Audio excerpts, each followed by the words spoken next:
अम्मा तो कमरे में पड़ी हो ना, औरंगजेब आलमगीर की माँ फौत हो गई। 350 कमरा था महल का, और अम्मा 12 साल टांगों से माजूर रही औरंगजेब आलमगीर की। अम्मा 12 साल कमरे से निकल नहीं सकी। साथ ही वाशरूम था या जो भी उस दौर में तरीका था। औरंगजेब जब महल में आते थे तो फिर भी सीधे अम्मा के पास जाते थे, और जब वापस निकलते थे फिर भी अम्मा के साथ। औरंगजेब की माँ का जनाजा उठा तो औरंगजेब ने रोना शुरू किया। फिर सालों बीत गए पर उसके आंसू खुश्क नहीं होते थे।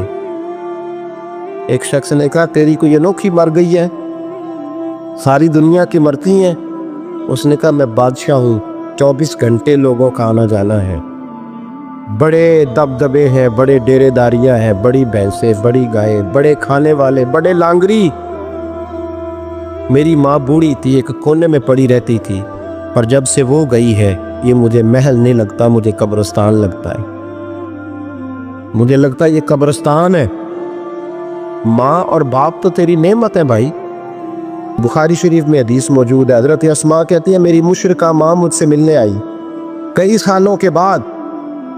दरवाजे के बाहर आके अम्मा ने आवाज दी, अस्मा तेरी माँ आई है। हजरत अस्मा तेजी से उठी। माँ मिली है ना कई सालों के माँ, लेकिन जाके बगल गिर नहीं हुई, बल्कि अम्मा दरवाजे पे थी तो जनाब अस्मा ने अंदर से कुंडी लगा ली। दौड़ के उठ के कुंडी लगाई और कहा, जाओ हजरत आयशा सिद्दीका को मेरा पैगाम दो कि महबूब से पूछ के बताएं कि मुशरिका माँ आई है। अगर नबी पाक कहेंगे तो अम्मा से मिलूंगी, इसलिए कि मेरा सारा कुछ मेरे नबी से वाबस्ता है, मेरा सारा कुछ महबूब के कदमों से वाबस्ता है। हुजूर इजाजत देंगे, ये बुखारी मुस्लिम में मौजूद, तेरे मिलूंगी। तो हजरत अस्मा का जब पैगाम गया तो नबी पाक अलैहिस्सलाम ने फरमाया, वो मुशरिका है तो खुद ही अल्लाह उससे पूछ लेगा।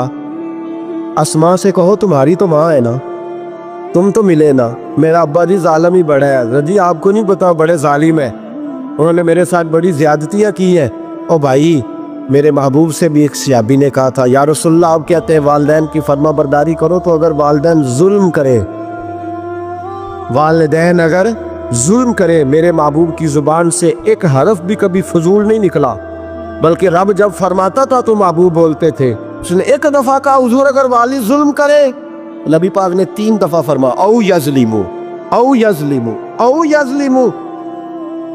अगर वो जुल्म भी करे, जुल्म भी करे, जुल्म भी करे, तो फिर भी तूने माँ बाप की फर्मा बरदारी करनी।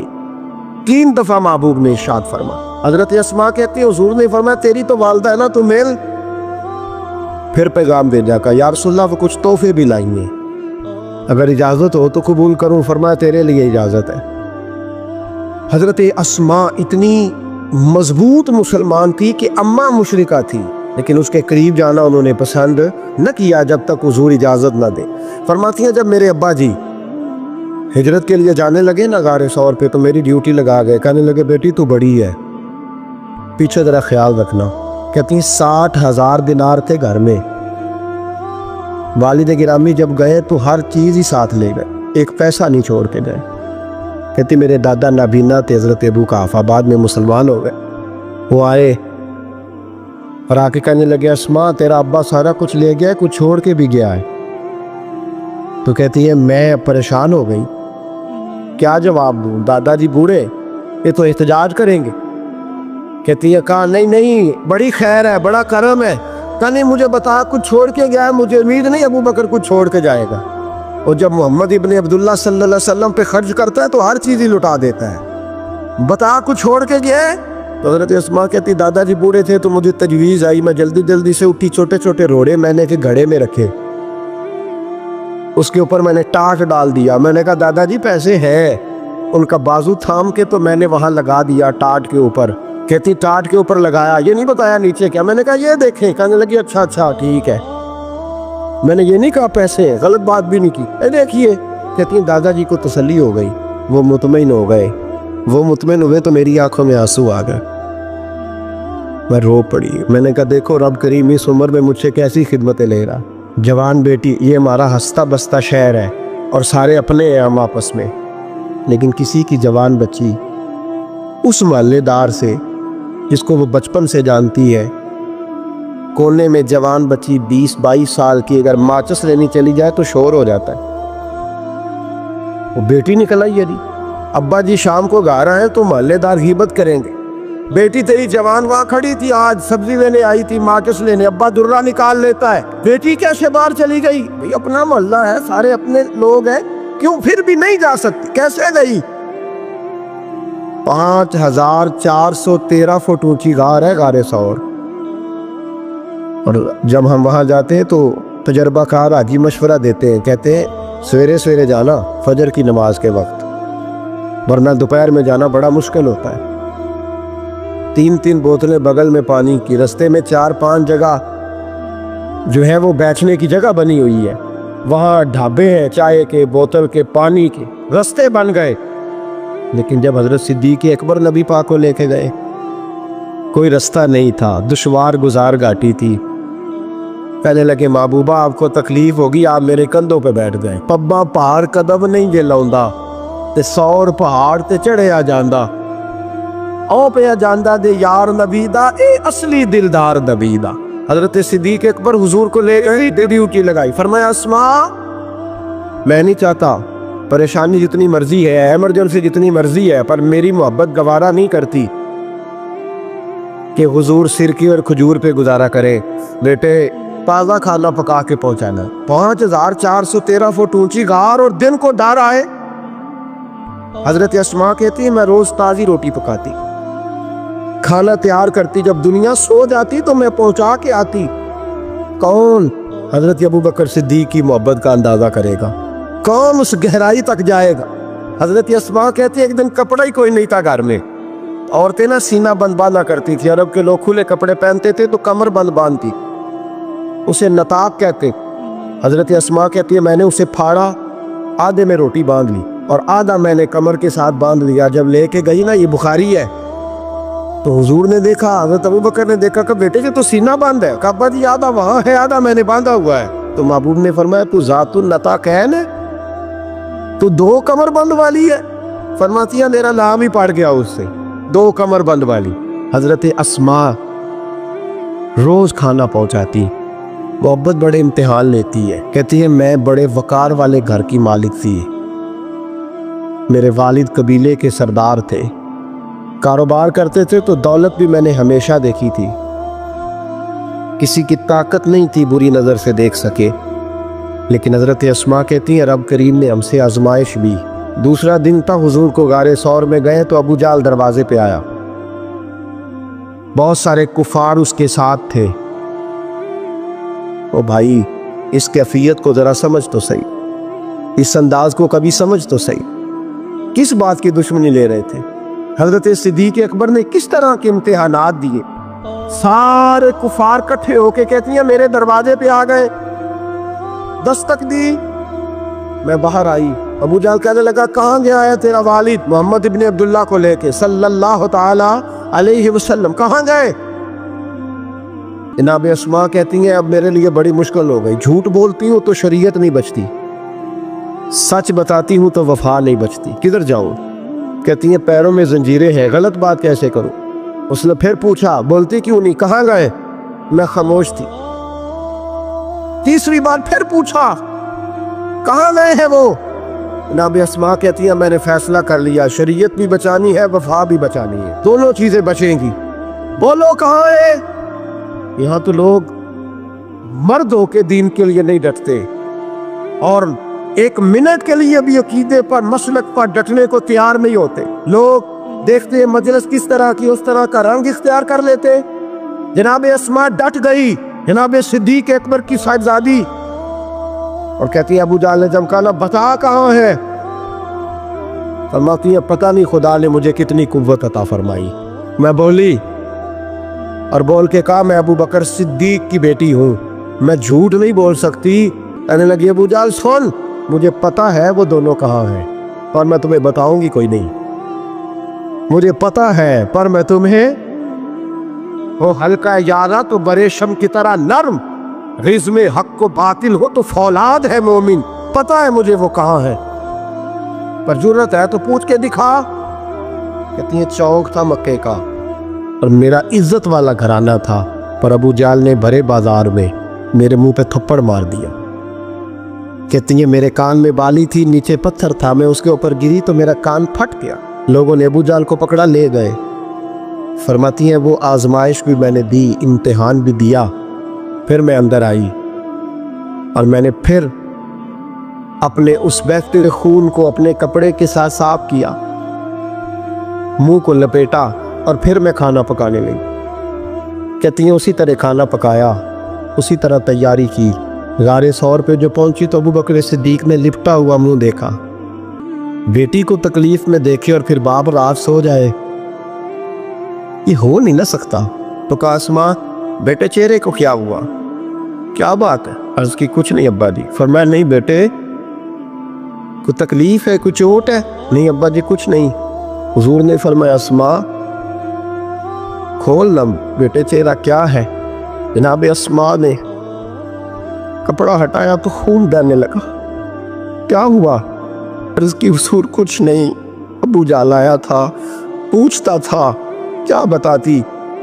झूठ बोलती तो शरीयत में इजाजत नहीं थी, बता देती तो आपको तकलीफ होती।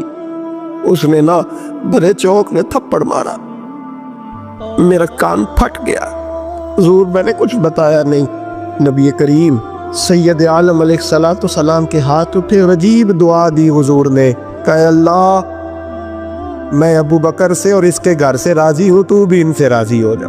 हजरत अस्मा बिनते अबी बकर सिद्दीक रदी अल्लाह ताला फरमाती इस अंदाज में कुर्बानियाँ दी। फिर एक वक्त आया, फरमाती है मेरे घर में दौलत थी, माल था, मैंने बड़ा कुछ देखा था, लेकिन मेरे लिए रिश्ता आया नबी पाक के बेटे का, हजरत ज़ुबैर बिन अवाम। ये हुजूर की फूफी के बेटे भी हैं और जो 10 सहाबा को हुजूर ने जन्नत की बिशारत दी उसमें भी शामिल है। हुजूर ने फरमाया मेरा हवारी है ज़ुबैर बिन अवाम और अशरा मुबशरा सहाबा में शामिल है। लेकिन घर में गुर्बत थी, तंगदस्ती थी, मजबूरी थी। जनाब अस्मा कहती हैं मेरे अब्बा जी ने कहा बेटा तेरे लिए रिश्ता आया है। मैंने कहा किसका? का हुजूर की पुप्पी के बेटे ज़ुबैर बिन अवाम का। कहते मैंने थोड़ी देर के लिए सोचा कि वहाँ तो बड़ी गुर्बत है। तो जनाब सिद्दीक अकबर ने अगला जुमला कहा, फरमाया तुम्हें पता है रिश्ता भेजा किसने? कहा अब्बा जी किसने? कहा मुस्तफ़ा करीम ने। जनाब अस्मा कहने लगी फिर आपको मुझसे पूछना नहीं चाहिए था, फिर हुजूर ने पसंद किया है, महबूब ने, इतने मेरे नसीब। हजरत अस्मा कहती है मैं उस घर से गई थी जहाँ 3 गुलाम हर वक्त होते थे, और ये बुखारी मुस्लिम में आपको मिलेगा। बेटियों की तरबियत हम करते हैं तो कहते हैं ओ ससुराल में काम करना पड़ता है, सवेरे उठना पड़ता है, ऐसे करना पड़ता है। सुनो जनाब सिद्दीक अकबर रईस मक्का और मदीना की बेटी फरमाती है मैं जब ज़ुबैर बिन अवाम के घर में गई तो मैं आटा भी गूंथती थी, मैं कपड़े भी धोती थी। महबूब ने मेरा रिश्ता कराया ना। फरमाती है मैं चक्की भी पीसती थी। फरमाती है ज़ुबैर बिन अवाम ने घोड़ा रखा हुआ था, वो जब बाहर जाते तो मैं घोड़े के लिए चारा भी काट के लाती थी, मैं उस घोड़े को भी संभालती थी, मेरे हाथों में छाले पड़ जाते। एक दिन मेरे अब्बा जी ने देख लिया। अबू बकर सिद्दीक बड़े परेशान हुए। कहती हैं उन्होंने जाके महबूब की बारगाह में अर्ज़ की हुजूर अगर आप इजाज़त दें तो मैं ज़ुबैर को एक गुलाम ना दे दूँ, मेरी बेटी काम करती है, उसके हाथों में मैंने छाले देखे, एक गुलाम ना दे दूँ। डायरेक्ट हज़रत ज़ुबैर बिन अवाम से नहीं कहा कि तू इतना काम कराता है, झगड़ा नहीं खड़ा कर दिया। कहती हैं एक गुलाम हुजूर के ज़रिए जनाब अबू बकर सिद्दीक ने भेजा। अब वो बाहर के काम संभालने लगा, घोड़े को चारा डाल देता, कुछ सौदा सरफ ला देता। कहती मुझे यूँ लगा जैसे मैं आज़ाद हो गई। गुर्बत भी थी। ज़ुबैर बिन अवाम नेक बड़े थे पर तबीयत के ज़रा सख्त थे। एक दिन अब्बा जी आए तो मैंने कहा हुजूर और तो कुछ चीज़ नहीं चाहिए, थोड़ी सख्ती है तबीयत में। तो कहते हैं मेरे वालिद ने ये नहीं कहा मैं पूछूंगा, मैं हुजूर से बात करूंगा। कहने लगे बेटी सब्र कर, बेटी बेटी सब्र कर, तेरा खामद नेक है, अगर तू उसकी रिजा में दुनिया से गई तो रब तुझे बगैर हिसाब जन्नत अता फरमा देगा। और खामद की परहेजगारी भी तो देखो ना भाई, सिर्फ दौलतों की जरूरत है, सिर्फ इन चीजों की जरूरत है, उसकी परहेजगारी भी देखो। अब इस्मा कहती है उसके बाद मैंने शिकवा नहीं किया। उसके बाद दोबारा शिकवा, सखी बड़ी थी हजरत अस्मा, حضرت عبداللہ بن زبیر آپ کے بیٹے تھے. کسی نے ان سے پوچھا کہ آپ کی والدہ کا کیا حال تھا؟ تو فرماتے میں اماں کو مصلی پہ چھوڑ کے گیا, عبادت کر رہی, عبادت گزار بڑی تھی, مصلی پہ چھوڑ کے گیا. فرماتے میں ظہر کے وقت گیا اور عصر کی نماز کے بعد آیا تو میری اماں ابھی بھی مصلی پہ بیٹھی تھی اور رب سے معافی مانگ رہی تھی. کہتے بڑی سخی تھی, اور میری خالہ سیدہ عائشہ بھی بڑی سخی تھی. حضرت عبداللہ بن زبیر فرمانے لگے دونوں میں ایک فرق تھا. حضرت عائشہ جب سخاوت کرتی تو کچھ پیسے جمع کر لیتی, ایک ہفتے کے پیسے جمع کر کے جوڑ کے کہتی چلو کسی غریب کا کچھ بن تو جائے. لیکن حضرت اسماء رکھتی نہیں تھی, کہتی تھی روز ہی دینے ہیں, چاہے ایک دینار آرنگ میں موجود ہے. جب ان سے پوچھا گیا ایسا کیوں کرتی ہو تو کہتی ہے میں ایک دن نبی پاک کی بارگاہ میں نا کچھ پیسے دینے لگی تو میں نے 2-3 دفعہ گنے, کہا حضور یہ کچھ دینار رکھ لے. تو محبوب فرمانے لگے اسماء اللہ کے رستے میں گن گن کے نہ دے, ورنہ وہ بھی تجھے گن گن کے ہی دے گا. تو اس کے رستے میں بے حساب دے, وہ بھی تجھے بے حساب ہی عطا فرمائے گا. اور بچا بچا کے نہ رکھا کر, دے دیا کر. تو اس کے رستے میں دیتی رہ, رب بھی تجھے دیتا ہی رہے گا. ہم چونکہ گن گن کے دیتے ہیں نا, اس لیے ہم اس فلسفے کو سمجھتے نہیں. گن گن کے دو گے تو گن گن کے ملے, بے حساب دو گے تو اللہ بھی بے حساب ہی دے گا. حضرت اسماء کی سخاوت, پرہیزگاری. فرماتی ہیں کہ میں جب مدینہ منورہ ہجرت کر کے سب لوگ چلے گئے تو مسلمانوں کے گھر میں نا بیٹیاں پیدا ہوتی تھی. تو یہودی عورتوں نے شور کر دیا کہ ہم نے جادو کر دیا, ان کے ہاں بیٹا نہیں ہو سکتا. تو جناب اسماء بنت ابی بکر صدیق رضی اللہ تعالیٰ عنہ فرماتی ہیں سب سے پہلا بیٹا مدینے میں اللہ نے مجھے عطا فرمایا. کہتی ہے میں نے کہا جاؤ اس کے نانا کو خبر کرو. نانے دادے پیار زیادہ کرتے ہیں, نانیاں دادیاں پیار زیادہ کرتے. تو کہتی ہیں کہ میں نے نا کہا جاؤ نانا کو خبر کرو. تو کہتے جناب صدیق اکبر دوڑے آئے تو پہلے دن کا بچہ ہی اٹھا کے لے گئے. ابا جی بات تو سنے, عمر ٹھہر جا سن لیتے. کہتے لپیٹا میرے عبداللہ کو لے گئے اور سارے مدینے کی گلیوں میں شور کر او یہودیوں نکلو باہر دیکھو, تم کہتے تھے جادو کر دیا ہے, اللہ نے ہمیں بیٹا عطا فرما دیا ہے, دیکھو اللہ نے بیٹا دیا. کہتی پھر سارا مدینہ گھما کے نا تو مصطفیٰ کے پاس لے گئے. کہا یا رسول اللہ دیکھے اللہ نے نواسا دیا ہے. کہتی ہیں میرے بیٹے ابھی میں نے دودھ بھی نہیں پلایا تھا, میں نے کہا لے گئے ابا جی اور واپس بھی نہیں لائے. کہتے حضور کے پاس جب لے کے پہنچے تو نبی پاک نے کھجور منہ میں رکھی, اسے دانتوں کے ساتھ اس طرح چبایا کہ ذرے ذرے میں حضور کا لعاب دہن شامل ہو گیا. وہ کھجور حضور کے لعاب دہن میں گویا گون دی گئی. فرماتی ہیں اس کو نکال کے تو محبوب نے میرے بیٹے کو گٹی عطا فرمائی, عبداللہ نام رکھا. حضرت اسماء کہتی ہے جب واپس آئے میں نے کہا ابا جی میں نے تو ابھی اسے دودھ بھی نہیں پلایا تھا. تو کہنے لگے مبارک ہو, اس کے سینے میں جو سب سے پہلی غذا گئی ہے وہ میرے نبی کا لعاب دہن گیا ہے. حضرت عبداللہ بن زبیر جوان ہوئے, ابھی 7-8 سال عمر کی تھی کہ تو ان کے والد حضرت زبیر بن عوام حضور کے پاس لے گئے. کہنے لگے یا رسول اللہ اسے بیعت بھی کر لیں. محبوب کا بیعت بھی کرا دیا. مسلمان تو پہلے ہی تھے, مسلمانوں کے گھر میں یہ وہی بیعت ہے جو ہم اپنے مشائخ کے ہاتھوں پہ کرتے. اس کی اتنی اہمیت ہے کہ حضرت زبیر بن عوام نے 6-7 سال کا بچہ بھی محروم نہیں رہنے دیا. حالانکہ کلمہ تو وہ شروع سے پڑھتے. یہ بیعت اگر کلمے کی ہوتی تو وہ تو پہلے پڑھ رہے. یہ وہی بیعت ہے جو ہم اپنے بزرگوں کے ہاتھوں پہ کرتے ہیں کہ کوئی بندہ بغیر مرشد کے اور بغیر پیر کے رہ نہ جائے. حضرت زبیر بن عوام نے بیعت بھی کرا دیا. فرماتی ہیں اب یہی بچے جوان ہوئے. حضرت زبیر بن عوام تو جلدی وصال کر گئے. حضرت عبداللہ بن زبیر فرماتے ہیں میری اماں کی عمر 100 سال کے قریب ہوئی, نابینا ہو گئی تھی دونوں آنکھوں سے. میں کپڑے لا کے دیتا تھا تو حضرت اسماء کا طریقہ یہ تھا کپڑے کو ہاتھ لگا کے دیکھتی. 100 سال کی بوڑھی اماں ہاتھ لگاتی, کہتے بیٹے باریک ہے. محبوب نے بیبیوں کو چھپ کے رہنے کا حکم دیا ہے, ان کو نہ تھوڑا موٹا کر کے لا. کہتے اماں جی آپ نے ہاتھ سے دیکھا ہے, صحیح ہے آپ پہن لے. کہتے میری اماں رو پڑتی. کہتے بیٹا بی بی کا زیور اس کا پردہ ہوتا ہے, تو مہربانی کر مجھے موٹا کپڑا لا کے دے تاکہ میں اپنے آپ کو چھپا کے رکھوں. میں نے چھپ کے زندگی گزاری ہے, میں چھپ کے اللہ کی بارگاہ میں جانا چاہتا ہوں, مجھے پردے دار رہ لو. امام حسین رضی اللہ تعالیٰ عنہ کی شہادت کے بعد ان کا جھنڈا حضرت عبداللہ بن زبیر نے اٹھایا, انہی کا جھنڈا. یزید جب مر گیا تو مکے مدینے اور حجاز کے جو سارے علاقے تھے ان لوگوں نے حضرت عبداللہ بن زبیر کے ہاتھ پہ بیعت کی تھی، جو حضرت اسماء کے بیٹے تھے، جناب صدیق اکبر کے نواسے تھے۔ وہ خلیفہ بن گئے، امیر بن گئے مسلمان۔ دوسری سائیڈ پہ شام والی سائیڈ پہ عبد الملک بن مروان بنا۔ اس نے یہ جو تعمیر کعبہ ہوئی ہے نا دوبارہ سے، جن بنیادوں پہ اب کعبہ ہے، انہی بنیادوں پہ حضرت عبداللہ بن زبیر نے بیت اللہ کو بھی دوبارہ تعمیر کروایا تھا، کیونکہ یزید کی فوجوں نے جب حملہ کیا تو بیت اللہ کے کچھ حصے شہید ہو گئے، تو جناب عبداللہ بن زبیر نے اسے بھی دوبارہ بنوایا۔ عبد الملک بن مروان نے حجاج بن یوسف کو ان کے مقابلے میں بھیجا، لڑائی ہونے لگی، 5.5 مہینے جنگ ہوتی رہی۔ حضرت عبداللہ بن زبیر کی فوجیں کچھ تو شہید ہو گئے، لوگ کچھ بکھر گئے، آپ اکیلے رہ گئے۔ کہتے میری 100 سال کی بوڑھی اماں، میں اماں سے مشورہ کرنے آیا، حضرت اسماء سے۔ بچے اس لیے بزدل ہوتے ہیں کہ باپ انہیں دلیری سکھاتا ہی نہیں۔ کہتے 100 سال کی بوڑھی اور نابینا اماں، کیوں نہیں بچے جہاد کے لیے تیار ہو رہے؟ مائیں کہتی ہیں شاید گھر میں رہیں گے تو موت نہیں آئے گی، شاید یہ اندر رہیں گے تو بچ جائیں گے۔ فرماتی 100 سال کی بوڑھی اماں سے جا کے کہا اماں اب تو میں تقریباً اکیلا رہ گیا ہوں، کیا کروں؟ تو کہتے میری ماں کہنے لگی حضرت اسماء بیٹے پہلے تو یہ بتا کہ تو حق پہ ہے کہ نہیں؟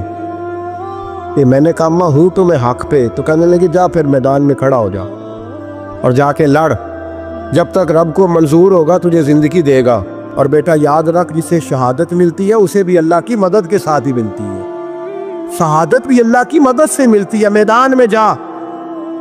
تو کہتے میں نے اپنی اماں سے کہا اماں یہ جو حجاج ہے بڑا ظالم ہے، سنا ہے جب کسی کو قتل کرتا ہے تو لاش کے ٹکڑے ٹکڑے کر دیتا ہے، وجود سارا کاٹ ڈالتا ہے۔ تو کہتے میری اماں میرے کندھے پہ تھپکی دے کے کہنے لگی بیٹے بکرے کو صرف ذبح ہوتے وقت تکلیف ہوتی ہے، جب اس کھال اتاری جائے تو کوئی تکلیف نہیں ہوتی، جب اس کا گوشت بنایا جائے تو کوئی، تو بیٹے گھبرانا نہ، رہنا میدان کے اندر، دیکھنا میں تجھے بھاگتا ہوا نہ سنوں، جا میرا بیٹا اللہ تیری مدد کرے گا۔ حضرت عبداللہ بن زبیر کہتے ہیں میری ماں کی گفتگو نے میرے وجود کو فولاد کر دیا۔ فرماتے ہیں جذبہ جہاد میری اماں نے میرے سینے میں بھر دیا۔ جب میں نکلا میدان میں تو حضرت اسماء پھر پکارنے لگی، کہنے لگی عبداللہ یہ یاد رکھنا کہ تم اس کے بیٹے ہو جس کو میرے نبی نے اپنا حواری کہا تھا، اور نبی پاک نے تیرے باپ کو دنیا میں جنت کی بشارت دی تھی، اور یاد رکھنا کہ تیری دادی مصطفیٰ کی سگی پھپھی تھی، اور یہ بھی یاد رکھنا کہ تیرے نانا وہ ہے جنہیں دنیا صدیق اکبر کہتی ہے، اور یہ بھی ذہن میں رکھنا کہ تیری خالہ وہ ہے جو ام المومنین سیدہ عائشہ ہے۔ بیٹا جب میدان میں لڑنا تو اپنے خاندانی وقار کا ضرور خیال رکھنا، یاد رکھنا تم کون ہو، کس کے بیٹے ہو، کس کے بھانجے، کس کے بھتیجے، کس کے نواسے، خیال رکھنا۔ حضرت عبداللہ بن زبیر لڑے اور جب شہید ہو گئے تو حجاج بن یوسف نے ان کی لاش کو چوک میں لٹکا دیا، مکے کے چوک میں جہاں جنت المالا ہے، اس چوک میں ان کی لاش لٹکی۔ 14واں دن ہو گیا لاش کو لٹکے ہوئے، تو عبداللہ بن عمر گزرے، فرمانے لگے یہ دیکھو شاہ سوار لٹکا ہوا ہے، اور دیکھو 14 دن بیت گئے، اس کے وجود سے جب بھی کوئی سونگتا ہے اسے میٹھی خوشبو ہی آتی ہے۔ اور عبداللہ بن عمر فرمانے لگے خوشبو کیوں نہ آئے، اس کے وجود میں جو پہلی غذا گئی تھی وہ مصطفیٰ کا لعاب دہن داخل ہوا تھا۔ 14 دن گزر گئے، حجاج نے پیغام بھیجا حضرت اسماء کو میری بات سنو۔ آپ فرمانے لگی میں تو کسی کے پاس نہیں جاتی، اور میں سرداروں کو کیا سمجھتی ہوں، جا دوڑ جا۔ کہنے لگا میں زبردستی بلوا لوں گا۔ فرمایا طاقت ہے تو بلوا کے دیکھ، میں ابو بکر کی بیٹی ہوں۔ حجاج خود ملنے آیا اور آ کے کہنے لگا میرے بارے میں آپ کا کیا خیال ہے؟ تو حضرت اسماء کہنے لگی خیال کیا ہونا ہے، نبی پاک نے فرمایا کہ میری امت میں ایک کذاب آئے گا، ایک قاتل آئے گا۔ کذاب مختار سقفی تھا اور قاتل تو ہے۔ کہنے لگا تجھے پتہ نہیں چلا میں نے تیرے بیٹے کا کیا حال کیا؟ وہ جا کہتے ہیں ایسا جملہ کا حضرت اسماء نے کہ میری سوچ ہی بدل دی، میں نے کہا دیکھا میں نے تیرے بیٹے کا کیا حال کیا؟ تو حضرت اسماء کہنے لگی تو نے تو صرف اس کی دنیا خراب کی ہے، اس نے تو تیری آخرت خراب کر دی ہے۔ یہ سمجھ نہیں آئی؟ تو نے دنیا خراب کی، اس نے تو تیری آخرت خراب کر دی، ابھی تو سمجھا نہیں؟ تو کہنے لگا اماں تو بوڑھی ہے, تجھے شاید پتہ نہیں کہ تیرے بیٹے کی لاش لٹکی ہوئی ہے. تو کہتے ہیں حجاج کہتے ہیں حضرت اسماء کہنے لگی شکر ہے اللہ کا, شکر ہے اللہ کا, میرے بیٹا لٹک تو گیا ہے پر کسی ظالم کے آگے جھکا تو نہیں نا, شکر ہے اللہ کا. اور کہنے لگے شاہ سوار لٹکے ہی ہوتے ہیں, جو شاہ سوار ہوتے ہیں وہ سواریوں پہ ہی ہوتے ہیں. حجاج جا. حجاج بن یوسف کہتا ہے جب میں باہر نکلا تو بڑی بڑی تلواریں میرا سر نہیں جھکا سکی تھی, پر حضرت اسماء کے جملوں نے میری گردن جھکا دی. لوگ مجھ سے پوچھتے تھے فاتح کون ہے, آپ کے عبداللہ. تو حجاج کہتا ہے نہ میں, اور دوسروں کو تو وہ ماننے کو تیار ہی نہیں تھا نا. کہتا ہے فاتح دیکھنا ہے تو وہ ابو بکر کی بیٹی اندر بیٹھی ہے, وہ سب سے زیادہ فاتح, وہ فاتح ہے, اس کا حوصلہ جوان ہے, جس کے سینے میں ایمان کی قوت تگڑی ہے, جو آج بھی ان اصولوں پہ قائم ہے جو مصطفیٰ نے دیے تھے. حضرت اسماء اپنے بیٹے کے شہادت کے 3-4 دن کے بعد ہی وصال کر گئی. 100 سال کی اسماء کا جب جنازہ اٹھا تو پھر دیکھا مکے کے لوگوں نے اور مدینے کے لوگوں نے کہ بادشاہوں کے جنازے میں اتنی خلقت نہیں آتی جتنی اس خاتون کے جنازے میں لوگ آئے, اور لوگ کہہ رہے تھے آج وہ خاتون دنیا سے گئی ہے جس خاتون نے اپنی زندگی کے 80 سال رسول اللہ کے دین کو دیے. بھائی یہ بات آج اس لیے ان کا ذکر, چونکہ ان کا وصال بھی جمادی الثانی میں ہوا, اس لیے چھیڑا ہے. اپنے گھروں کے اندر ہم نے تربیت کا, بیٹیوں کی تربیت کا وہ والا ماحول بنانا ہے جو حضرت اسماء بنت ابی بکر کا تھا. ہماری بچیاں کہتی ہیں دکھ ہی بڑے تھے, غربت ہی بڑی تھی, ساری زندگی ٹینشن کی نظر ہی ہو گئی, ہم کیسے جمع ہوتے. وہ تو امیر گھر سے غریب گھر میں آئی تھی. غربتوں کی ٹینشن نے کبھی انہیں پریشان نہیں کیا بلکہ ان کے ایمان کو جلا بخشی. توانا رہیں. جب مائیں حضرت اسماء جیسی ہوتی ہیں تو بیٹے حضرت عبداللہ بن زبیر جیسے پیدا ہوتے ہیں. اتنے تگڑے اور دلیر بیٹے پھر دنیا کو ملتے ہیں. بچیوں کی تربیت کریں. سارا دکھ روٹی کا ہی ہے, دولت کا ہی ہے, جائیداد کا ہی ہے, کھانے پینے کا ہی ہے. اور بھی غم ہے زمانے میں محبت کے سوا, کچھ اور بھی توجہ کریں بھائی. یہ تو ایک جوز ہے, تو ایک جوز ہے صرف زندگی کا, باقی ساری زندگی تو آگے پڑی ہوئی. ان کی تربیت کریں, اصل نہج پر انہیں سمجھائیں. حضرت اسماء نے روشن کردار ادا کیا. تقوی, پرہیزگاری, عبادت, سخاوت, رسول اللہ کی نوکری, نبی پاک کی کامل محبت, اپنے بچوں کی تربیت, حضور کی ہر بات کے ساتھ وفا ان کا ترہ امتیاز رہا. وہ ہمیں سبق دے کے گئیں اگر دنیا میں زندہ رہنا ہے تو محبوب کے بن کے رہو. زندہ رہو گے, تابندہ رہو گے, پائندہ رہو گے, ہمیشہ مدحت خیر الانام میں گزرے.